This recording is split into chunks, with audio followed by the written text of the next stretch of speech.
हनुमान व्यायाम प्रसारक मंडळाच्या उन्हाळी शिबिराचा समारोप झाला। समारोपीय कार्यक्रमात जलतरण विभागाचे प्रात्यक्षिक लक्षवेधी ठरले।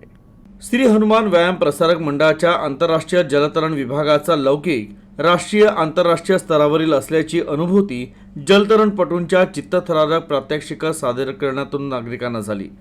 Synchronise swimming, water polo, swimming drill सोबतच अंधारात पाण्यावर जळती मशाल, कारंजा आणि पाण्यावर तरंगणारा मल्लखांब अशी चित्तथरारक आणि रोमहर्षक प्रात्यक्षिकं पाहायला मिळाली।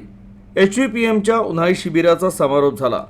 या औचित्यानं मंडळाच्या जलतरण विभागाच्या वतीनं हे प्रात्यक्षिक पार पडलं। विशेष म्हणजे यावेळी मंडळाचे प्रधान सचिव पद्मश्री प्रभाकरराव वैद्य यांनी सोहळ्याला उपस्थित राहून खेळाडूंचा उत्साह वाढवला।